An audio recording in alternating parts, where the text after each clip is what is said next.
자, 이제 대선 경선이 막바지로 치닫고 있습니다.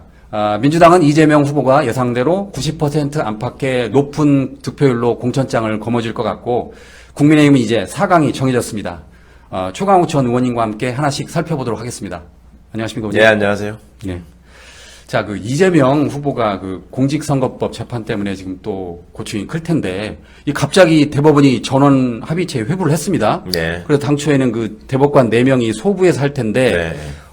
조희대 대법원장이 갑자기 12명이 하는 대법원 전원 합의체로 회부를 했습니다. 네. 그래서 지금 이를 두고 이게 정치적 의도가 아니냐는 말까지 나오는데 어떻게 보십니까? 대법원장 입장에서는 정치적 의도가 있는 것 같고요. 예. 너무나 이례적인 일이 지금 많아서. 근데 이재명 대표한테 고충까지 될 일은 아닌 것 같고. 예. 일단은 상고심이 시작되게 된 시간이 지금 지나치게 짧고 굉장히 이례적이에요. 제가 변호사 생활도 해보고 피고인 생활도 해보고 저도 대법원 재판도 받아보고 여러 가지 또 아직도 남아있고 그런데 이런 적이 없거든요. 근데 이제 굉장히 이상한 플레이를 하고 있고 더군다나 항소심 판결이 굉장히 꼼꼼하게 잘 돼 있기 때문에 그거 사실 기존에 예에 비춰보면 소부에서 처리해도 충분한 사건인데 대법원장이 직권으로 지금 전원합의체 회부한 것 같아요. 그리고 더 특이한 이상한 거는 심리 기일을 지금 계속 바깥에 알려지게 하고 있어요. 예. 그것도 제가 지금 30년 가까이 법조 생활하면 처음 봤어요.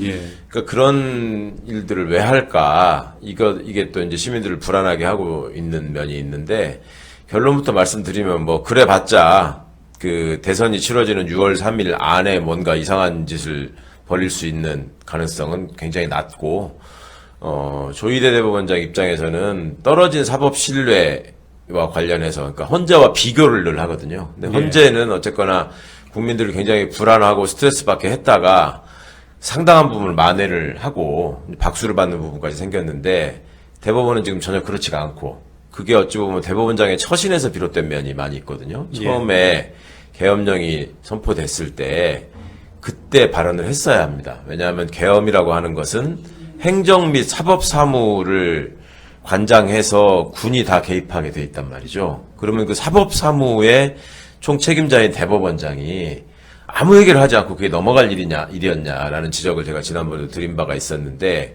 그 이후에 드러나고 있는 여러 가지 얘기들을 보면은 또 판사들을 직접 이렇게 체포는 물론이고 살해할 계획까지 세웠다는 정황들이 나오고 있잖아요. 예. 거기에 대해서도 한마디가 없었고. 그랬죠. 유일하게 사법부가 나름의 책임 있는 사람들이 얘기한 거는 서부지방법원 깨지니까 부서지니까 거기에 행정처장이 가가지고 현장에서 이거 이렇게 하는 건 안 된다 그 얘기 정도였단 말이죠. 이제 그런 점들과 그다음 본인이 또 물론 이제 이재명 대표의 선거법 사건을 염두에 두고 한 말인 것 같은데 선거법의 재판 기한을 지켜야 된다. 633. 예, 633. 그 얘기를 본인이 한 게 있으니까. 자기가 이제 변명할 말로는 내가 한 말을 내가 지키기 위해서 이렇게 하는 거다라고 하는데 굉장히 이례적인 일을 그것도 가장 유력한 대선 후보를 대상으로 이렇게 하고 있다는 게 정치적 의도가 숨어 있다고 볼 수밖에 없는 그런 거를 자초하고 있고요. 그렇지만 결론을 뒤엎기에는 시간도 없고 실체적으로도 너무 부족하고 쉽지 않을 것이다 생각합니다. 예. 이와 관련해서 법사위 야당 의원들도 긴급 기자회견을 열었습니다. 그래서 박범계 간사는 이게 지극히 빨라서 정말 많은 의문을 낳고 있다. 조희대 대법원장이 아까 말씀드린 것처럼 1심부터 3심까지 633 조항을 지켜달라고 권고한 거는 이해가 되는데 이게 처음부터 전원 합의체 회부를 염두에 두고 소부를 말 그대로 형식적으로 운영한 게 아니냐라고 이렇게 비판을 하고 대법원은 정치적 중립성을 지켜라라고 촉구를 했습니다. 최소한 소부에서 이거를 주심 대법관이 전원 합의체에 회부할 필요성이 있는지 회부한다면 어떤 점이 쟁점이 될 것인지를 판단할 시간은 있었어야 되는 거죠. 그렇죠. 주심의 의견은 거의 지금 반영될 시간 자체가 없었어요. 그냥 배당되자마자 바로 전원 합의체로 회부시켰으니까. 그러니까 그런 점에 밀어보면 특히 또 주심인 박영재 대법관이 그 직전까지 법원행정처 차장이었단 말이에요. 법원행정처 차장은 양승태 사건에서도 다이렉트로 양승태 지시를 수명해가지고 저 일을 저지른 사람이 임종원이라고 있었단 말이에요. 그 사람이 법원행정처 차장이었다고. 그러니까 차장과 대법원장의 관계는 그만큼 밀접한 건데 박영재 대법관이 검토할 시간도 없이 그냥 바로 전원 합의체를 보냈다라는 것도 이상한 일이죠. 예, 그렇군요. 자, 이번에는 그 지규현 부장판사 얘기를 해보겠습니다. 지규현 부장판사가 내란 혐의로 수사를 받는 윤석열 전 대통령의 법정 촬영을 결국 허가했습니다. 예. 의원님 예측대로 맞았는데, 예. 이게 지금 여론을 의식하는 판사 특성상 촬영 허가할 수밖에 없다고 말씀하셨는데, 예. 그런데 제가 보니까 실제로 촬영 시간을 준 게 좀 길지가 않았어요. 이게 물론 준 거는 좋은데 좀 더 많은 시간을 좀 할애할 수는 없는 건가요? 지금까지 그 하급심 형사재판에서 그거를 전체 재판을 생중계하거나 뭐 녹화중계를 하도록 한 경우가 없었죠, 아마. 예. 그 대법원의 경우에는 공개 변론을 하면은 그거를 헌재처럼 내보낸 경우가 있었는데, 그 법원의 관행을 앞 사람이 한 대로 따라가면서 욕을 덜 먹으려고 할 거다라는 얘기를 제가 지난번에 드렸는데, 그랬죠. 예. 예, 그 수준에서 그냥 한 것 같습니다. 예, 그렇군요. 자, 그 유시민 작가가 이와 관련해서 지규현 부장판사를 맹비난했습니다. 네. 유 작가는 그 민들레 칼럼을 통해서 지 부장판사가 이른바 그 마법의 산수로 내란 우두머리 피고인 윤석열을 풀어줬다라고 네. 비판했습니다. 뭐 잘 아시는 것처럼 구속 기간을 그 동안에는 이제 날로 했는데 네. 갑자기 시간 기준으로 해서 윤을 석방시켰다. 네. 그러면서 또 이제 그 심우정 검찰총장을 언급했어요. 유 작가가. 검찰총장 심우정이 즉시 항고 포기 의사를 밝혔고, 그래서 지규현 부장판사와 심우정 검찰총장이 마치 짜고 친 듯 손발을 맞춰가며 피의자를 탈옥시켰다. 예. 그래서 인간 지규현을 비난하는 게 아니라 판사 지규현의 행위를 비평하는 거다라고 말을 했거든요. 예. 어떻게 동의하십니까? 그럼요. 예, 당연히 비판받아야 될 지점이고, 그것 때문에 초래된 사법 불신이 어느 정도 얼마나 크고, 국민적 스트레스나 불안감이 얼마나 컸습니까? 예. 사실 헌재가 결정이 늦어진다고 계속 우리가 초조했지만, 그 결정적인 계기가 윤석열이가 3월 8일 날 탈옥한 이후에 본격화됐단 말이에요. 그리고 그것이 그 앞서 어떤 사람이든지 그런 얘기를 한 적이 있었다거나, 아니면은 그런 본인이 주장 혹시라도 변명할지 모르는 인권 보장의 차원에서 하는 거였다면 사회적 약자를 기준으로 했으면 뭐 모르겠는데, 예. 그냥 국가의 질서를 파괴하려고 덤벼들었던 최고 권력자를 상대로 그렇게 하니까 이게 지금 뭐 하는 짓이냐 하는 얘기가 당연히 나올 수밖에 없는 거고, 아까 다른 분들 얘기도 소개하셨지만, 이제 서울법대 명예교수가 되시는 분 한인섭 교수님은 그렇게 표현하시더라고. 그간에 예수님이 3일 만에 무덤에서 부활했다라고 예. 얘기했다. 예. 그것도 이제 36시간 만에 했다고 수정해야 된다. 그러니까 얼마나 법률가들이 보기에도 정말 어이없는 행동을 했고요. 그리고 예. 그 뒤에도 보면은 일반적인 그 생활범죄나 이런 거에 관련돼 있던 피고인들한테는 전혀 배려하지 않았던 예. 그런 어떤 고려나 특혜를 윤석열한테 굉장히 많이 부여하고 있는 면이 보이고 있죠. 그래서 그런 점들에 대해서 지적하시고, 또 이 법률가들이 판사라는 위치에서 국민적인 어떤 정서나 그 감시와는 무관하게 예. 내가 여기서 재판장이고 내 맘대로 하는 거다라는 식으로 봐서 절대 안 된다. 예. 그리고 많은 분들이 조금 간과하고 계시는데, 지규현 판사가 이게 단독 판사가 아니고 부장 판사란 말이에요. 합의부에. 예. 합의부의 부장 판사인데, 그러면 두 사람의 판사가 더 있단 말이에요. 예. 그러면 그거를 한 달이 넘게 시간을 끌다가 구속 취소를 했는데, 예. 그 구속 취소가 되는 과정을 이렇게 보면은 그 전에 맨 처음에 그 사건이 접수됐을 때 판사들은 지금 우리가 그 앞부분을 촬영한 데서 들어왔던 그 두 명의 배석 판사가 아니었어요. 그때는 예. 딴 사람들이었단 말이에요. 예. 그 사람들은 아마 추측컨대 반대를 한 것 같아요. 그렇게 하면 안 된다고. 예. 그러면은 합의부의 구성상 2대1이 되면은 그 의견대로 결정을 했어야 됩니다. 그런데 시간을 끌다가 그 두 사람이 인사이동으로 바뀔 거를 기다렸다가 이제 상대적으로 경력이 낮은 판사들이 오니까 일주일 만에 그냥 바로 해버렸단 말이죠. 예. 그러니까 이런 부분들도 도저히 이거는 그냥 그렇게 할 수도 있다라고 용납하기에는 좀 선을 넘어가 버린 면이 있어서, 그 부분에서 충분히 비판하고 앞으로 감시해야 되고, 무슨 짓을 할지 모른다라는 이거를 우리가 인식을 놓지는 말아야 되겠지만, 그렇지만 여러 가지 상황이나 지금 이런 걸 보면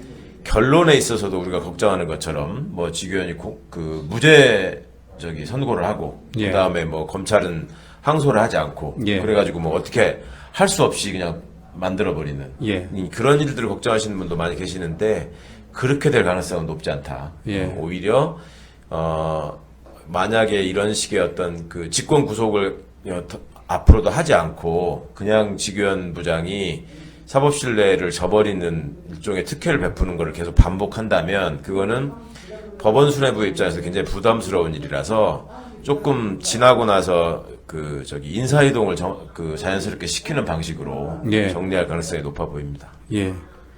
자, 조금 전에 그 무죄 선고를 말씀하셨는데, 네. 그 실제로 유시민 작가는 최악의 시나리오라고 하면서 언급을 했어요. 예. 유시민 작가가. 예.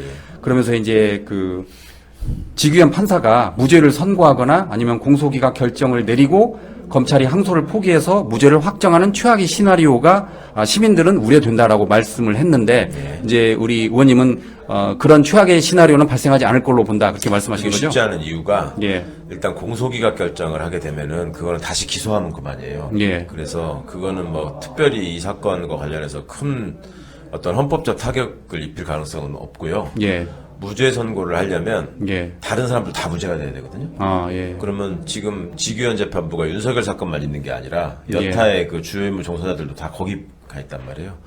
거기는 훨씬 더 먼저 그 사건이 시작돼서 진행되고 있어요. 예. 그러면 그 사건 판결이 먼저 나올 가능성이 높거든요. 특히 저기 이제 군사법원에 가 있는 곽종근 특전사령관. 예. 거기는 다 자백을 했잖아요, 본인이. 예. 다 인정했다고, 첫 기일에.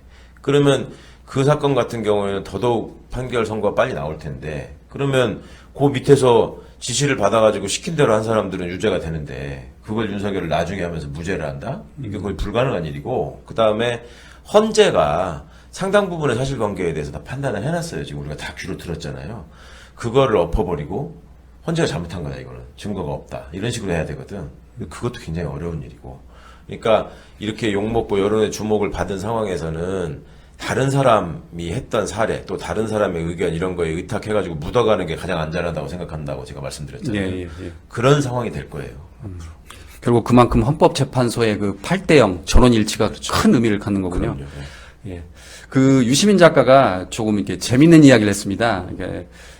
유시민 작가 뭐라고 그랬냐면, 본인은 시민으로 살 수 있는 일을 하려고 한다. 예. 그러면서 헌법이 준 표현의 자유를 활용해서 앞으로 기회가 생길 때마다 판사 지규현의 행위를 비판하겠다라고 맞습니다. 예고를 했습니다. 그러면서 또 뭐라고 그랬냐면, 지규현은 공무원이다. 그리고 유시민은 납세자다. 그래서 유시민은 납세자로서 국민의 알 권리를 무시하는 집판사를 징계하고 싶다라고 예. 말을 했습니다. 뭐 이렇게 해도 뭐 큰 문제는 없는 거죠? 당연하죠. 예. 국민의 권리이고, 그 다음에 지규현 판사만 자꾸 이렇게 주목을 받는데, 예. 똑같은 차원에서 그 이상한 판결을 했던 여러 판사들 다 기억하셔야 된다. 그러니까 바이든 날리면 가지고 보도한 것과 관련해서 정정 보도를 해야 된다라고 판결한 성지호 판사가 있고요. 예. 그다음에 윤석열이가 검찰총장으로 징계 청구가 되고 직무집행 정지가 됐는데 그 직무집행 정지를 취소하라는 가처분을 받아준 조미연 판사가 있고 여전히 다 판사 생활을 하고 있어요. 예. 윤석열이가 징계를 받아가지고 1심에서 사실관계가 다 인정되고 이거는 정직 2개월이 아니라 해임을 시켜도 모자랄 정도의 중대한 사안이다라고 얘기를 했는데 그거를 항소심에서 패소할 결심을 하고 법무부가 한동훈이 지휘하에 움직였고 그 상황에서 그거를 본안에 대해서 실체관계에 대해 자신이 없으니까 절차상의 이유로 각하시킨 심준보 판사가 있고 그 다음에 이재명 대표의 그 2심 무죄 판결을 통해서 철저하게 다 근거가 없거나 무리한 추론인 것으로 반박돼 있던 그 1심 판결을 선고한 한성환 판사라는 사람도 있고 많은 판사들 그 다음에 뭐 800만 원 횡령한 800원 횡령한 버스 기사 해고가 정당하다고 했던 오석준 대법관까지 됐단 말이에요 그 사람. 예. 네. 그리고 이번에 결국 무산되기는 했지만 내나 또 2,400원 횡령 가지고 문제 삼았던 함상훈. 예, 헌법재판관 후보죠. 예. 예. 그러니까 이런 사람들 게다가 또 잊어버리고 있는 분 누군지 아세요? 이균용이라고 있어. 누군지 아세요? 이균용. 아, 그 대법관 후보자였다가 이렇게 대법원장 후보자. 대법원장 후보자. 대법관도 아니고. 예, 철회됐던 대법원장 예. 후보 됐다가 낙마했잖아요. 예, 낙마했고. 대법원장 후보로 돼가지고 청문회 하는데 윤석열하고 술 먹고 다닌 거 다 드러나고 했었잖아요. 예. 그 사람 지금 뭐 하는지 아세요?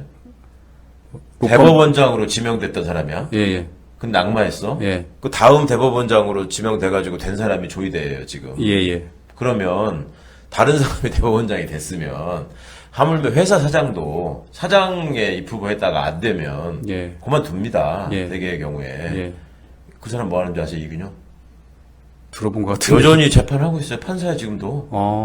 그렇군요. 그러니까 이게 우리가 다 잊어버리고 있는 사이에 저들끼리 모여가지고 여전히 잘 먹고 잘 살고 있어요. 그러니까 이걸 다 기억하셔야 됩니다. 피곤하시겠지만 주권자가 페달을 계속 움직이지 않으면 이 민주주의라는 자전거가 언제든지 쓰러질 수 있다라는 거 우리가 목격했잖아요. 힘들고 귀찮으시겠지만 이런 사람들 다 기억하셔야 된다. 이 말씀을 좀 드리겠습니다. 현실적으로 저희가 다 기억하기는 어려운 것 같고 우리 최강욱 의원님 같은 분이 방송에서 많이 좀 알려주셔야 될 것 같습니다. 예, 이렇게 말씀드린 것만이라도 좀 이렇게 메모해서 전하시는 분들 많이 계시더라고요. 예. 꼭 좀 기억해 주십시오. 예, 알겠습니다. 자, 어쨌든 그 직위원 재판부를 교체하라는 국민 청원이 이틀 만에 무려 5만 명을 돌파했습니다. 예. 그 국민의힘 해체 행동이 이를 지금 대법원과 서울중앙지법에 전달까지 했는데 현실적으로 직위원 재판부 교체 가능합니까, 의원님? 그러니까 쉽지 않은 일이죠. 이제 원래는 이런 상황이 되면 회피를 해야 됩니다. 회피. 예. 이제 법원에서 판사가 바뀌는 경우가 제척, 기피, 회피 세 가지가 있는데요. 제척이라고 하는 거는 내 동생이 재판받으러 왔어. 예를 들면. 예. 이런 경우에는 당연히 빠져야 되겠죠. 그게 제척이고 회피는 스스로 내가 이거의 공정성을 의심받을 수 있기 때문에 빠지겠다. 이게 회피고. 이번에 이재명 사건처럼요. 예. 그다음에 기피 같은 경우는 내가 재판을 받는 당사자인데 저 판사 못 믿겠다. 불공정한 우려가 있다. 아니 바꿔주세요. 이게 이제 기피 신청이거든요. 그런데 지금 직위원 판사에 대한 기피 신청을 원래는 검찰이 해야 돼요. 예. 왜냐하면 법에도 없는 사유를 들어가지고 구속 취소를 했기 때문에. 예. 그런데 그렇게 되면은 즉시 항고를 하고 기피 신청을 하는 게 원래 검찰이 밟아야 될 수순이었다고요. 예. 근데 실무정의가 그렇게 안 했잖아요. 했죠. 그러니까 이제 기피 신청을 할 명분이 없어져 버린 거야.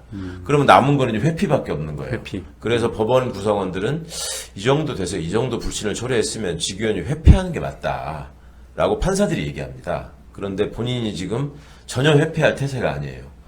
본인은 지금 세상에 태어나서 가장 큰 주목을 받고 있는 상황이라서 그거를 한편으로 두렵지만 한편으로 즐기는 면도 있는 것 같아. 이게 이제 그 직위원 동기들이나 친구들 얘기를 들어보면 어렸을 때부터 약간 관종기가 있었다는 거거든. 그러니까 우리가 이제 이번에 공개된 장면에도 보시면 앉아가지고 세상 편안한 목소리로 세상 평이한 톤으로 지금 여기까지 촬영을 허락하겠습니다. 뭐 이렇게 얘기하잖아요. 예. 그거 그냥 다 정해놓고 외운 말이거든. 딱 말하는 걸 봐도. 네. 그러니까 그런 정도의 마음가짐을 가지고 지금 뭔가 얼마나 심각한 상황인지를 본인이 자꾸 지금 외면하려고 하는 건지 모르겠는데 사실 회피하는 게 맞은데 이런 어떤 여론의 심각성을 법원에서도 다 알고 있어서 제가 아까 그래서 이 사람이 회피하지 않고 계속 이상한 특혜를 주는 식의 재판을 진행한다면 법원 수뇌부가 결국 인사이동을 통해서 교체할 가능성이 높다라고 말씀을 드린 거고요. 실제로 그 재판부에서 지금 2년을 해가지고 원래 3년이 맥시멈이죠. 3년이죠. 네. 근데 이제 얼마 안 남았기 때문에 그렇게 해서 끝날 가능성이 좀 있어 보이긴 하는데 일단은 재판을 진행하는 과정에서 또 다른 이상한 플레이나 뻘짓을 안 하게 눈부릅뜨고 감시해야 될 일은 맞죠. 예. 자, 이번엔 오동훈 공수처장 이야기를 해보겠습니다. 오동훈 공수처장이 언론사 기고를 통해서 이렇게 말을 했습니다. 윤 전 대통령 내란죄 수사 과정에서 수사권과 기소권의 불일치로 큰 시련을 겪었다. 그래서 잘 아시는 것처럼 공수처법은 수사권 부여 대상에 대통령, 국회의원, 정무직, 공무원, 판검사, 도지사 이렇게 범위가 넓어요. 네. 그런데 실제적으로 정작 기소 대상은 판검사 및 고위직 경찰 공무원으로 제한하고 있습니다. 네. 그래서 오동훈 공수처장이 이렇게 해서는 제대로 된 수사를 할 수 없다라고 이렇게 말을 했던데 어떻게 보십니까? 공수처의 고충을 이제 이해할 수 있는 부분이 많죠. 예. 이제 어떻게든 집권 여당이 공수처의 탄생에서부터 그냥 방해를 하려고 총력을 기울였고 예. 공수처가 제대로 일을 하지 못하도록 지금도 한덕수가 검사 임명을 안 하고 있단 말이에요. 다 추천돼 있는 사람들을. 그러니까 그런 식으로 계속 공수처를 말려 죽이려고 하고 있는 상황에서 공수처장으로서는 이렇게 중요한 사건들이 많이 와 있는데 제대로 일할 수 있게 해달라는 얘기를 하고 있는 건데 사실은 애초에 공수처법을 그렇게 설계할 때 기소 범위를 제한해 둔 것은 수사기소 분리라는 원칙 때문에 그렇습니다. 그러니까 예. 앞으로 이제 우리가 나아가야 될 방향이 결국 검찰이 이 상태로 있어서는 안 되고 수사하고 기소를 분리해야 된다는 거였잖아요. 예. 그리고 그렇게 되면은 이제 과거의 정치검찰이라는 오명에서 좀 벗어나기를 지금 기대하고 우리가 새로운 방향으로 이걸 재설계해야 된다는 얘기를 하고 있잖아요. 그 과정에서 공수처장의 주장이 충분히 고려돼야 합니다만은 지금과 같은 이 윤석열 똘마니로서 지금 조폭 정치를 하고 있는 이런 식의 검찰을 상정하고 제대로 설계한다면 저 검찰이 장난치니까 공수처가 기소를 다 할 수 있게 해야 된다라는 말이 맞을 수 있는데 예. 그게 바람직한 건 아니잖아요. 아, 예, 앞으로는 예. 그 부분이 정상화되고 공수처만 그러면 수사 기소권을 다 한 손에 쥐고 대한민국의 유력자들을 다 운명을 좌지우지할 수 있는 괴물로 또 커버릴 수 있는 예. 공수처장 윤석열이 같은 게 또 오면 예. 그럴 가능성이 또 있잖아요. 그러니까 국힘이라는 정치 세력이 여전히 존재하고 있고 공수처장의 임명에 관여할 수 있는 상황이기 때문에 그런 부분도 고려해서 제도 설계를 해야 되는 거죠. 그러니까 예. 공수처가 왜 제대로 일을 못하고 있는 것인지 그걸 그렇게 되도록 방해하고 있는 세력이 어디인지 그 부분을 시민들이 명확하게 기억하고 심판하셔야 될 필요가 이 부분에도 있는 겁니다. 네. 그 의원님이 잘 정리해 주셨는데 정리를 하자면 이재명 그 대통령이 된다는 가정하에 이재명 정권은 수사권과 기소권의 그 불일치, 그러니까 수사권과 기소권을 분리하려고 갈 텐데 네. 오동훈 공수처장의 말대로 공수처에만 수사권과 기소권을 주면 네. 또 그게 이제 권력이 몰릴 수 있기 때문에 그렇죠. 좀 더 검토를 해봐야 그러니까 된다. 이제 판사, 검사 이런 거에 대해서는 지금도 기소권을 갖고 있단 말이에요. 예. 그거는 짐작하실 법 하잖아요. 그거를 검사를 기소하는데 그거를 검찰청에서 기소하라고 하면 하겠습니까? 그러니까 이제 그렇게 바꿔놓은 것인데 그런 어떤 필요한 최소한의 부분에 그치는 게 맞긴 합니다. 예. 그리고 그런 공수처의 수사를 제대로 협조하지 않고 방해하는 세력들을 이제 진압하는 게 급선무지, 제도적으로 공수처에다가 막 힘을 다 몰아줘가지고 또 다른 괴물이 될 가능성까지 만들 필요는 없다. 그게 제 생각입니다. 그렇군요. 자, 이번엔 김건희 씨 이야기로 좀 넘어가겠습니다. 디올백 수수 혐의 잘 아실 텐데, 최근엔 지금 6천만 원짜리 다이아몬드 목걸이 사건까지 불거졌어요. 좀 놀랐는데, 이 내용이 뭐냐면, 22년 6월이죠. 그러니까 대통령이 된 지 얼마 안 돼서 나토 정상회의를 갔는데, 당시에는 김건희 여사였죠. 김건희 씨가 6천만 원대 고가의 목걸이를 맸다고 그럽니다. 그런데 이게 지금 재산 신고에 들어있지 않아서 민주당들이 반발을 하니까 당시 용산에서 이거 지인에게 빌린 거다라고 해명을 했어요. 네. 그랬더니 통일교 간부인 윤모 씨가 현재는 퇴직 상태라는데 건진법사에게 비슷한 고가의 목걸이를 주면서 이거 김건희 씨에게 선물을 줄 테니 앞으로 빌리지 마라라고 했다는 거예요. 네. 근데 이번에 이제 검찰이 이제 건진법사 휴대폰을 포렌식하는 과정에서 이게 지금 다 드러난 거잖아요. 그렇죠. 그래서 검찰이 이제 물어봤더니 통일교 간부 윤 전 본부장은 건진법사에게 목걸이 건넨 사실을 인정했는데 이게 재밌는 게 건진법사는 목걸이를 잃어버렸다라고 말했습니다. 이거 참 6천만 원짜리 목걸이를 잃어버렸다는 어떻게 생각하십니까? 유치원 다니는 딸한테 6천 원짜리 목걸이를 사줘도 잃어버리면 혼낼 일인데 그거. 네. 부모님이. 근데 그거를 6천만 원짜리를 딴 사람도 아니고 대통령 부인을 넘어서서 지금 대한민국의 권력세를 1위한테 네. 그걸 건네라고 했는데 전달하고 했는데 잃어버렸다고? 네. 그게 말이 됩니까? 네. 앵간한 거짓말을 해야지. 그래서 지금 검찰은 이게 혹시 김건희 씨에게 전달된 게 아닌가 의심하고 있거든요. 혹시가 아니라 전달됐을 거라고 믿고 있을 거예요. 말을 그렇게 할 뿐이지. 네. 누가 가져요, 그러면 그거를? 그러니까요. 김건희 아니면 최은순이 가져갔겠지. 네. 그런데 이거를 밝혀내려면 결국 압수수색 하는 수밖에 없지 않습니까? 당연하죠. 예, 예. 현실- 애초에 이제 네. 그 문제가 이게 김정수 교사 시절에 무슨 옷 브로치 뭐 이런 거 하나 가지고 시비 붙었던 게 한두 번이 아니잖아요. 그랬죠. 예. 그리고 지네들이 쓰는 명품 어떤 장신구 이런 걸로 간주하고 얘기했다가 나중에 알고 보니까 굉장히 싼 거였다 이런 것 때문에 또 망신당하고 한 적도 있는데, 그러니까 이제 언론의 추악한 태도를 거기서도 볼 수 있는 거고, 김건희가 그렇게 하고 있었을 때 당시에 이미 저렇게 비싼 거를 어떻게 왜 재산 등록 안 했냐, 이게 문제가 됐었잖아요. 예. 빌린 거라 그랬다고. 예, 빌린 거라고 그럼 그랬죠. 빌리면 괜찮냐, 어디서 빌렸냐를 밝혀야 되는 건데 그것도 그때 그냥 말하지 않았죠. 뭉개고 넘어갔어요. 예, 예. 그것뿐만 아니라 브로치한 것도 굉장히 비싼 거였단 말이에요. 그것도 그냥 넘어갔단 말이에요. 뭐 다 합치면 1억대라고 그때 보도에 그렇죠. 그때 이미 나오고 그랬었는데, 그러니까 이게 지금 이런 식으로 이제 꼬리가 밟히기 시작하면 결국은 다 드러나야 될 일이고, 이거를 이제 엄벌해야 될 일인데, 이자들이 얼마나 그런 사이가 앞에 알뜰한가, 이런 것들을 좀, 분명히 우리가 기억해야 되고, 반드시 응징하고 처벌해야죠. 예.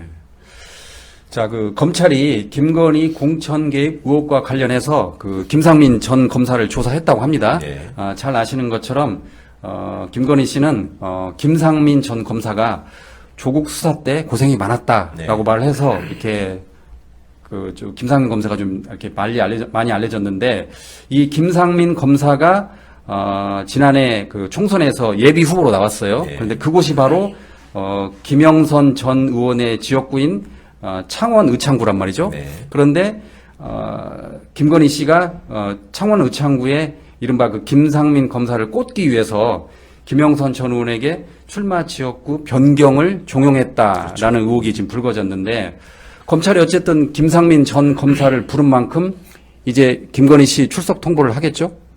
하는 게 맞죠. 예. 하는 게 맞은데 김상민에 대해서 조금만 더 보태자면 일단 현역 검사로 있을 때 지역 돌아다니면서 선거운동하는 식의 설레발을 치다가 그때 좀 말이 많았죠. 이원석이가 총장으로 있을 때 경고를 하고 징계를 했었단 말입니다. 예, 예. 그래서 결국 출마를 못했는데 그러고 나서 지금 김상민이 백수일까요? 저처럼?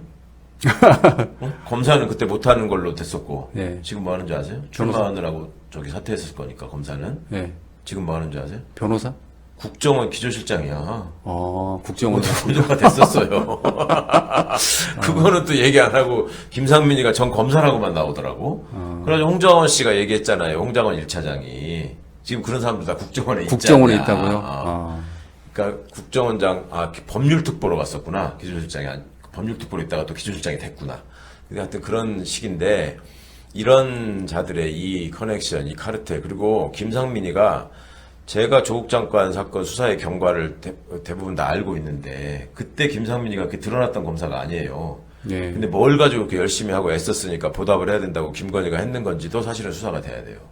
김상민이가 뒷구멍에서 뭔가 숨어가지고 뭔가를 했을 것 같거든. 이런 식으로 보온을 하려고 하는 걸 보면. 그리고 그 김상민을 꽂아놓고 김영선을 몰아내려고 하는 과정에서 지금 소위 통도사, 칠불사 매화 사건부터 이제 모든 게 다 네. 이제 시작이 된 거잖아요. 그러니까 이런 점들을 꼭 잊지 않으셔야 되고, 김상민까지 진술을 받았으면, 근데 김상민이 가가지고 뭐 진실 그대로 다 얘기했을 가능성이 별로 높지 않잖아요. 그렇죠. 또 뻔히 네. 또 거짓말 했을 텐데, 그러니까 이제 그런 거짓말을 기초로 또 부인할 수 없는 물증까지 다 확보를 해서 마지막 김건희를 통해서 이제 꼭지를 따야 되는 그 과정만 남은 것이죠. 어찌 보면. 근데 그거를 이렇게 하는 척하고 이렇게 계속 흘리면서 대선 판세에 영향을 미치려고 이제 계속 눈치를 보고 있는 모습, 이것도 주목을 해야 됩니다. 지금 오세훈이 명태균 묻은 사람 중에 오세훈만 지금 불출마가 됐잖아요. 예. 근데 강혜경 씨나 그 변호인들의 얘기를 들어보면 오세훈 것만 그렇게 열심히 하더라는 거야. 네. 사실은 홍준표가 흔적이 훨씬 많은데. 그리고 지금 명태균 씨가 나와가지고 있으면서 하는 얘기를 들어보면 홍준표 하는 짓이 귀엽다 뭐 이런 정도만 흘리면서 그 지인들한테는 이준석을 도와달라. 예. 나야 홍준표나 뭐 다른 얘기 별로 안 하려고 한다. 뭐 이런 식으로 지금 하고 있다는 거예요.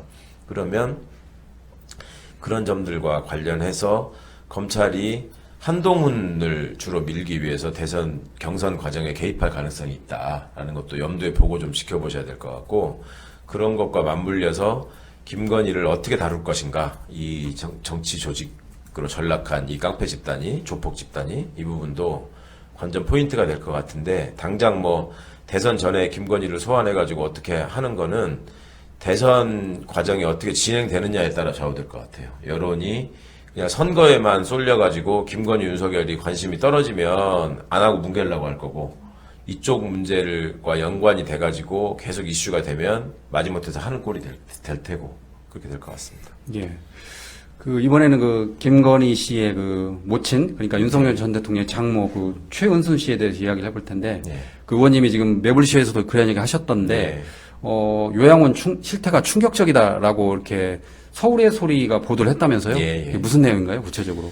최은순 씨하고 그 김건희 오빠 김진우라고 있잖아요. 예. 거기서 이제 함께 운영하는 온 요양원이라는 데가 남양주 화도읍에 있었답니다. 예. 근데 거기에 이제 많은 분들이 계시는데 그 음식이나 이런 것들을 막 이렇게 다 썩은 과일 이런 것들을 공급한 거, 그 다음에 다 아주 싼 값에 떨이로 살 수 있는 다 시든 채소 이런 거를 갖다가 거기서 제공을 했다. 예. 그거를 최은순 씨가 직접 가락시장에 가가지고 싼 재료들을 갖다가 공급하고 했었답니다. 예. 그리고 그 안에서 조리를 하시는 분이 그 갈비탕에다가 고기를 좀 많이 넣어줬다는 이유로 잘리고 그런 식의 내부 제보가 있었다 그래요. 예. 그리고 그 요양원에서 그 최은순이 요양원에 관심이 많고 그걸 통해서 착복한 돈이 많다고 좀 문제가 많이 됐었잖아요. 그 이유가 지금 이제 고령 인구가 늘어나고 이 요양 이제 공적 요양이 좀 이렇게 부실하다 보니까 요양병원이 시내 외곽에 많이 생기는 거 지금 보셨을 거예요. 네. 그게 이제 한 10여 년 전부터 붐이 일었는데 그 이유가 거기에 이제 환자분들이 들어가서 수용이 되게 되면 1인당 9만 원씩 이 정부 예산으로 지급이 됩니다. 건보공단에서. 예. 9만 원씩이 나가는데 그 9만 원이 이분들이 치료를 받기 위해서 병원에 나가면 그동안에는 요양원에 없는 거잖아요. 예. 그러니까 그 반으로 깎는다는 거예요. 그 지급된 네, 돈을. 네. 그리고 이분들이 입원을 하시게 되면 입원 11일인가 12일차까지만 돈이 지급되고 그 다음에 가면은 또 깎고 안 준대요. 그러니까 요양원 입장에서 수익을 극대화하려면 아픈 분이 계셔도 병원에 보내지 않고 그냥 방치해 놓는 거예요. 예. 그러다가 돌아가신 분들이 꽤 된다는 내부의 그 요양보호사님들의 제보가 있었고, 그리고 이제 욕창이 나고 뭐 이런 분들이 있잖아요. 예, 그런 예, 분들은 예. 이제 그러면은 욕창을 치료만 하면 될 일인데 그대로 방치해가지고 돌아가셨다 이런 증언까지 육성으로 보도가 됐고, 예. 그러면 이거는 정말로 단순히 그냥 그 건보공단 돈을 노인분들을 이용해가지고 많이 빼먹었다 이런 차원이 아니라 사람을 방치해가지고 죽게 만든 유기치사죄의 범죄에 해당하는 겁니다. 그래서 이 부분은 조직적으로 이렇게 벌어진 일이라서 수사가 필요한 일이고, 과거 같으면 이런 이슈가 제기됐을 때 정말 온 국가기관이 다 정부기관이 덤벼들어서 이거를 그 조사를 하고 처리를 했어야 될 일인데, 그간에 내부 제보가 한 번도 없었던 게 아니라 두 번인가 또 건보공단에 문제 제기를 한 분이 있었대요. 예. 근데 그거를 조사를 한다고 하고 나서는 문제 없다. 이런 식으로 결론이 났었다는 거예요. 그리고 가족분들은 그 요양보호시설을 굉장히 멀쩡하게 지어놨대. 외관이 되게 깔끔하고 좋대요. 그리고 그 들어가면은 그럴싸하게 막 이렇게 홍보를 해놨기 때문에 그걸 믿고 그 부모님들을 거기다가 이제 모신 분들이 많이 있다는 거예요. 근데 그분들이 실제로 거기서 자식들한테 하시는 말씀을 들어보면 이제 치매 환자나 이런 분들이 많으신데 예. 이제 배가 고프다. 그리고 늘 먹을 게 없어가지고 평소에 안 좋아하시던 뭐 짜장면 같은 것도 모시고 나왔는데 뭐 엄청 허겁지겁 막 드시고 예. 심지어 얼굴에 이렇게 바르시라고 드렸던 크림을 배고파서 짜먹었다. 어이구. 이런 얘기를 자녀들한테 한 분도 있고. 근데 이번에 이제 이 보도가 되니까 비로소 자녀들이 인제서 알게 돼가지고 어저께 막 해머를 들고 가가지고 이거 방해하면은 병원을 다 때려 부시겠다라고 격앙된 그런 가족분들도 있어가지고 예. 부모님들 다시 모시고 나오고 예. 이런 일들이 있었다고 하고, 그러니까 그런 또 일들이 어떻게 이렇게 외부에 알려질 수가 없냐. CCTV를 엄청나게 달아놓고 거기서 요양보호사분들을 감시하는 걸 해서 그 이제 거기다가 또 이렇게 환자분들을 묶어놨다는 거예요. 또 그러면 그 묶어놓는 것도 원래 법에 다 그렇게 하면 안 되게 요건이나 이 규정이 다 돼 있거든요. 그거를 다 기록을 해야 되고 가족들한테 연락해서 허락을 받고 그분들이 알고 있는 상태에서 그렇게 할 수 있는 건데 일체 그런 절차도 받지 않고 다 묶어놔 버렸고 이렇게 한 건데, 가족들이 면회를 가면 그 1층에다가 카페를 아주 그럴싸하게 차려놓고 거기서 만나게 한다. 거기서만. 환자분들을. 그러고 거기 이제 그 생활실에 올라가 보겠다. 그러면 못 가게 한다는 거예요. 예. 그러면서 그 가족들이 찾아오지 않는 분들의 좀 입장도 헤아려 달라. 이런 식으로 하면 사람이 거기 가고 우리 부모만 생각하고 내가 그렇게 무조건 보겠다라고 우길 수 있는 사람들이 많지 않잖아요. 그렇죠. 그러니까 1층에서 그냥 그렇게 해서 돌려보내는 식으로 해서 제대로 그 현장을 확인할 수 없게 만들고, 이런 아주 골고루 복합적인 비리를 그렇게 저지르고 많은 분들이 그렇게 숨지셨다는데, 이거를 그냥 유튜브 매체에서 보도했다는 이유로 지금 기성 언론들이 전혀 받아쓰고 있지도 않고, 예. 이게 사실은 그냥 일반적으로 요양원의 이런 부실한 운영 내지는 그 수용대에 계시는 분들에 대한 이런 인권 침해 이런 것들이 충분히 사회고발 프로로서 엄청난 보도 가치가 있잖아요. 예. 하물며 대통령의 장인과 처남이 운영하는 업체였단 말이에요. 그러면 그 부분에 대해서 분명히 언론의 감시 기능이 작동되고 이걸 취재 보도할 저는 의무가 생긴다고 생각하는데, 이거를 기성 언론이 지금 받아서 보도하고 있지 않다. 이런 것까지도 굉장히 우리가 처해 있는 참 가슴 아픈 현실 같습니다. 그래서 그 서울의 소리에서 이 보도가 많이 보도기를 바라면서 영상도 뭐 가져다 써도 영상을 된다라고 얼마든지 뭐, 공유하시라 제발 좀 많이 알려달라. 네, 그랬다면서요? 이걸 또 실제로 많이 아셔야 되고 예. 요양원 비리라고 하는 것이 최은순, 김진우가 운영하는 데에서만 있을 가능성이 없잖아요. 다른 데서도 충분히 이럴 수 있잖아요. 그러니까 예. 이런 부분들에 대한 그 어떤 개선이나 감시를 위해서라도 또 제대로 또 잘 모시고 있는 병원들은 또 얼마나 억울하겠어요. 이런 의혹을 그렇겠죠. 한꺼번에 네. 받게 되면. 그러니까 그런 분들 잘하고 있는 분들의 명예를 위해서라도 확실하게 이건 좀 보도가 되고 진상이 밝혀져야 될 일이라고 생각합니다. 예. 자, 이번에는 그 국민의힘 경선을 보겠습니다. 그 당초 예상과 달리 나경원 의원이 탈락하고 안철수 의원이 4강에 진출했습니다. 그런 겁니다. 예. 나경원의 4강 탈락 그리고 안철수의 진출 어떻게 보십니까? 어제 오후에 사실은 그 구체적인 득표율까지 돌리는 그래가지고 안철수 씨가 나경원보다 0.5% 포인트인가 뒤져가지고 탈락하는 문자가 돌았었어요. 아, 예. 결과 발표가 되기 직전에 예. 한 30분 전에. 그래서 예상대로 안철수 씨가 탈락했구나 했는데 나경원 씨가 탈락을 했던데 그 드롭통까지 들어가고 애를 썼는데도 불구하고 그 드럼통까지 언급했는데 네, 전혀 어필이 안 됐다는 거죠. 언급한 정도가 아니라 드럼통에 들어갔잖아 실제로 본인이. 그리고 난데없는 콜드플레이 끼워놔가지고 또 뭐 자기를 응원한 것처럼 갖다 붙이려다가 또 망신사고 했는데 그렇게 온갖 오버를 하면서 극우에다가 호소를 했는데도 불구하고 그게 김문수 쪽으로 몰려가는 바람에 혹은 또 지금 홍준표? 그 한덕수 얘기가 자꾸 나오니까 제일 손해를 보는 사람이 김문수라 그래요. 예. 그러니까 극우의 마음으로 보더라도 나경원은 영 아니다 이런 상황이 됐었나 봐요. 여론조사 전문가들의 분석을 보면 이제 그 여론조사로 지금 컷오프를 했잖아요. 예. 근데 여론조사를 반영할 때 지지 성향을 물어봐가지고 국힘 지지자거나 무당파인 무당파의 분들만 가지고 합산을 해서 얘기한 거라 그래요. 근데 무당파에서의 지지율이 현저하게 떨어진대요.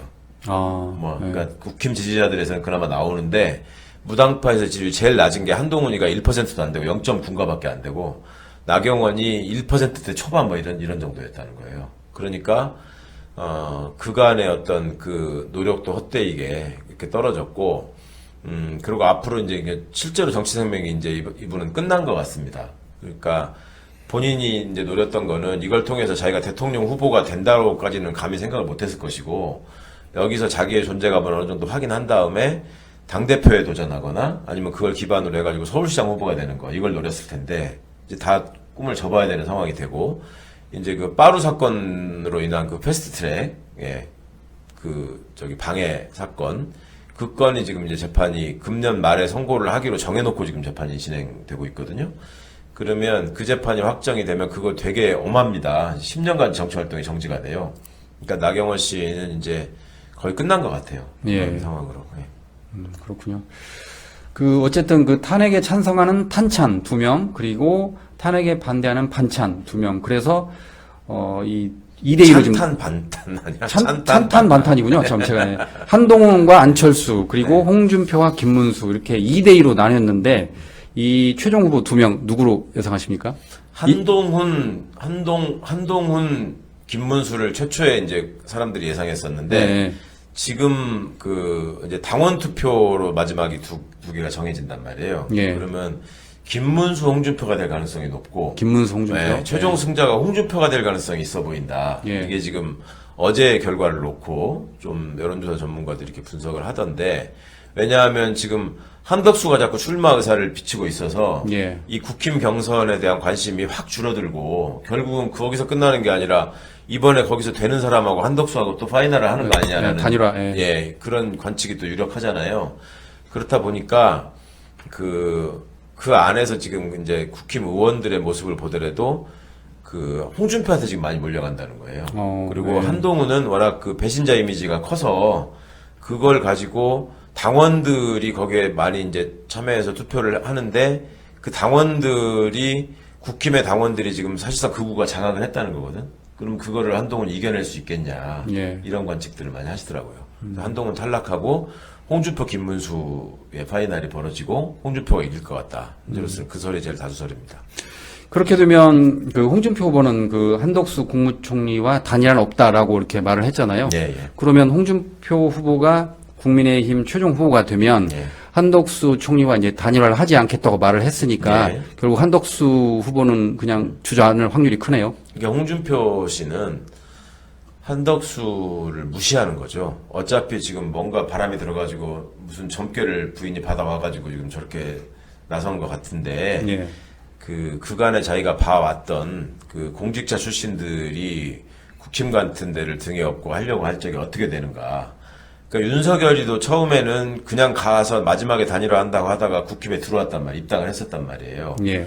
반기문도 처음에 들어온다고 하지 않고 바깥에서 자기가 유력 후보로 뜨겠다라고 하다가 접었잖아요, 반기문이. 예. 그러면 반기문은 왜 하다가 접었고 윤석열은 왜 들어갔느냐? 다 기본적인 이유가 돈이에요, 돈. 그게 이제 예비 후보라고 하면서 돌아다니기 시작하면 돈이 엄청나게 들거든요. 그렇죠. 그러니까 그것 때문에라도 당을 업어야 되는데 그 반기문 같은 경우에는 지지율이 확 올라가지를 않고 꺾여버리는 바람에 당에 들어가가지고 자기가 후보가 될 가능성이 별로 없어져 버리니까 그냥 접은 것이고 돈만 아까 버리는 상황이 되니까 윤석열은 그 지지율이 어느 정도 있었기 때문에 그걸 가지고 당으로 예. 들어간 거였는데 그 홍준표 씨가 볼 때 한덕수의 지지 확장은 한계가 있을 수밖에 없다. 결국 한덕수는 그런 식으로 나와서 돈 쓰고 물러날 것이다 라는 어떤 예측을 하고 있는 것 같아요. 본인의 경험에 비춰볼 때 예. 그렇게 할 수밖에 없을 것이고 또 평생 이제 나랏돈으로 호요시 가던 공직자 출신들의 경우에는 차려놓은 밥상이 아니고 자기가 가서 밥과 반찬을 챙겨야 되는 일을 거의 못 하거든요. 그건 어느 선거에서나 그래왔기 때문에 한덕수가 끝까지 갈 수 없을 것이다 라고 홍준표 씨가 보고 있는 것 같습니다. 예. 자, 이번에는 우스갯소리를 한번 해보겠습니다. 저기 너무 재밌었는데 다시 태어나야 한다면 예. 1번 바퀴벌레, 2번 자동차 바퀴. 예, 예. 그거 알고 계시죠? 예, 예. 야, 잘 아시는 그걸 것처럼 그 국민의힘 경선 청년 토론에서 청년 MC가 물어본 겁니다. 밸런스 게임이라고 한 거잖아요. 예, 예. 이제 물론 이제 뭐 연습 문제라고 하면서 밸런스 게임을 냈는데 홍준표 후보는 둘 다 싫다라고 네. 말을 했고 그 나경원 후보는 그 2번을 들었어요. 네. 제가 보니까 그 자동차 바퀴인데 그러면 자동차 바퀴냐 물어봤더니 아 답변하고 싶지 않다라고 나름 불쾌감을 드러냈는데 예. 우리 의원님은 바퀴벌레 자동차 바퀴벌레니까 그 사람들 수준에는 좀 맞는 걸 고르라고 한 것 같아. 예? 결국 뭐 생명체라고 보기에는 너무 사람들의 수준이 참혹하고 생명체라고 인정하더라도 그냥 바퀴벌레 수준이다. 그거를 은연중에 국힘의 청년들이 보여준 게 아닌가라고 저는 해석하고요. 예. 근데 그 와중에 또 바퀴벌레를 선택한 참 한동훈의 설명도 가관이고 그래도 살아있는 게 낫지 않습니까? 예. 이딴 소리 하던데 예. 그러니까 애초에 질문의 취지가 뭔지도 모르겠고 그냥 그 수준 그것도 거기서 즉석으로 되는 게 아니라 다 나름 시나리오 생각하고 나름대로 참신하게 기획한다고 해서 그게 한 걸 거잖아요. 예. 근데 나온 수준이 그거예요. 그 당에 그게 대통령 후보를 뽑는 경선인데 오죽하면 안철수 씨가 개탄을 하겠습니까? 그게 뭐 하는 짓이냐고. 하여튼 지금 정말 저것들은 정말 내가 아니, 팀킬을 해도 어느 정도지. 저도 참 많이 웃었는데 어쨌든 이게 그 조기 대선의 원인이 그 비상계엄이니까 네. 뭐 국민의힘도 나름대로 책임이 있는데 그 후보자들이 먼저 국민들에게 사죄를 해야 되는데 뭐 사죄는 하지 않고 그 바퀴벌레냐 아니면 차량 바퀴냐 이 밸런스 게임을 하는 것을 보고 참 많은 국민들이 어떻게 그러니까 생각하셨을지 얼마나 저 사람들이 이 시민들을 의식하지 않고 자기들의 카르텔로 만든 별개의 딴 세상에서 살고 있는가 예. 그런 걸 너무나 여실히 드러내 보여주고 있는 거죠. 지금 누가 봐도 정치를 좀 해본 경험이 있는 사람이라면 이 상황에서는 정말 잘못했다고 납작 엎드리고 옛날에 그런 쇼도 또 엄청 했잖아요. 그렇죠. 맨날 네. 물파 뜯고 절하고 뭐 그런 쇼를 했는데 이제 그것도 하도 많이 해봐가지고 양치기 소년이 돼가지고 이제 안 먹힌다는 걸 알잖아 자기들 스스로. 이게 이제 할 게 없는 거예요. 네. 오로지 하는 거라고 그런지 이재명 욕하는 것밖에 없는데 그러면 그럴수록 이재명에 대한 인지도나 국민들의 관심이 더 올라갈 뿐이죠. 그러니까 이 사람들 지금 내가 하고 있는 걸 보면 자기들끼리도 대선에 이긴다는 생각 안 해요. 그렇게 못하고 이 과정을 통해서 얼마나 많이 모금을 하느냐, 얼마나 많이 나중에 자기가 지방선거 이제 이어지잖아요. 그 과정에서 공천권을 가지고 이거를 벌충할 수 있느냐 하는 정도에만 관심이 있고 또 여기서 조금 낯을 내 가지고 그 다음에 이제 자기가 광역단체장 그 공천 받는데 이상이 없도록 하는 그런 거에나 관심이 있지. 이 사람들은 뭐 역사적인 책무라는 건 애초부터 없었던 사람들이고 적어도 국민에 대한 존중이 애초에 없는 집단이기 때문에 그냥 국민을 개돼지로 여기고 당원들은 더더욱 우습게 하는 네. 그런 모습을 보이고 있는 거 아닌가 생각합니다. 예. 이번엔 그 전광훈 목사 얘기를 잠깐 해보겠습니다. 뭐 파급력은 크진 않을 것 같은데 전광훈 목사 어쨌든 대선에 출마하기로 했습니다. 예, 아유, 다행스러운 일이고, 아주 박수칠 일입니다. 예, 뭐 그런 의견도 많습니다. 그럼 들어보니까. 제가 지지 후보를 지금 바꿔야 된다 이런 선언했는데, 아유. 그리고 또 정광훈 목사가 그 이재명을 당선시켰으면 당선시켰지 국민의힘 후보는 8명은. 절대로 당선시키지 않겠다. 지금 정광훈 후보하고 지금 국힘이 그것도 예. 그냥 웃고 지나갈 말이 아니고 굉장히 저는 의미가 있는 말로 봤거든요. 예. 그러니까 첫 번째, 정광훈이가 보더라도 이재명이 될 것 같아. 아 그렇죠. 네. 그 다음에 정광훈이라는 사람은 그게 지금 사업이잖아요. 예. 거기서 온 식구가 달라붙어가지고 지금 뭐 카드도 핸드폰, 팔고 핸드폰하고. 뭐 다단계도 하고 막 그러고 있잖아요. 예. 그러면 그 고객 집단을 계속 관리해야 될 필요가 있는데 그 고객들한테는 그 사람들이 다 극단적인 생각에 추종하는 아스팔트 극우들 아니에요. 그럼 그런 사람들한테 국힘을 최대한 까내려야지 그쪽으로 옮겨가는 사람이 최소화될 거란 말입니다. 예. 그러니까 자기 시장을 지키기 위한 몸부림이고 그렇게 해서 자기가 나가지 않으면 그 아스팔트에다가 호소하고 있는 지금 후보가 유력 후보로 지금 김문수가 뜨고 있잖아요. 예. 글로 자금이 가는 게 아까운 거예요, 지금. 예, 그리고 예. 김문수, 정광훈이 원래 같이 다니던 사람인데. 한때는 그랬죠. 예. 예. 그게 지금 서먹해졌거든. 그렇죠. 예. 돈 문제예요. 아. 과거를 생각해보면 조원진, 전광훈이 가까웠어요. 그랬죠. 예. 조원진. 그것도 우리공화당 조원진. 예. 그때도 조원진 뭐 대통령 후보 나가고 막 그랬었어요. 근데 그것도 돈 문제 때문에 크게 싸우고 깨졌거든. 똑같은 일이 또 생기고 있는 거고. 소년부 정광훈 문제도 역시 마찬가지고 깨진 이유가. 그러면 정광훈 씨 입장에서는 자기 시장, 소위 나와바리를 지켜야 되는 지금 필요성이 생긴 거고. 그러니까 대선 출마를 하고 저 국힘 것들은 저거 상종 못할 사람들을 이렇게 해야지 자기의 독점적인 부분이 유지될 것이다. 뭐 이런 걸로 움직이는 사람 같습니다. 그렇다면 정광훈 목사가 완주할 걸로 보십니까? 쉽지 않을 완주 텐데. 이제 상황을 봐서 뭐 자기 수금 여하에 따라서 그게 달라지겠죠. 그러니까 정광훈이라는 사람이 총선 때도 자유통일당 후보를 내고 냈죠. 예, 예. 예. 그 사람들이 다 완주했어요. 예. 그러니까 이번에도 저는 완주할 가능성이 높다고 보이는데 그거를 이제 뭔가 이렇게 비등비등한 상황이 돼가지고 저 정광훈한테 갈 0점 몇 %라도 필요하다라고 해서 안다라고 매달릴 상황이 돼야 되는데 국힘이 예. 지금 그럴 상황이 아닌 아니죠. 것 같잖아요. 예. 예. 그러니까 완주할 가능성이 높아 보이고 그걸 통해서 이제 나중에 또 패배한 국힘을 비난하면서 자기처럼 안 했기 때문이다. 저것들은 보수의 배신자다. 이런 네. 식으로 이제 먹고 살려고 할 겁니다. 예.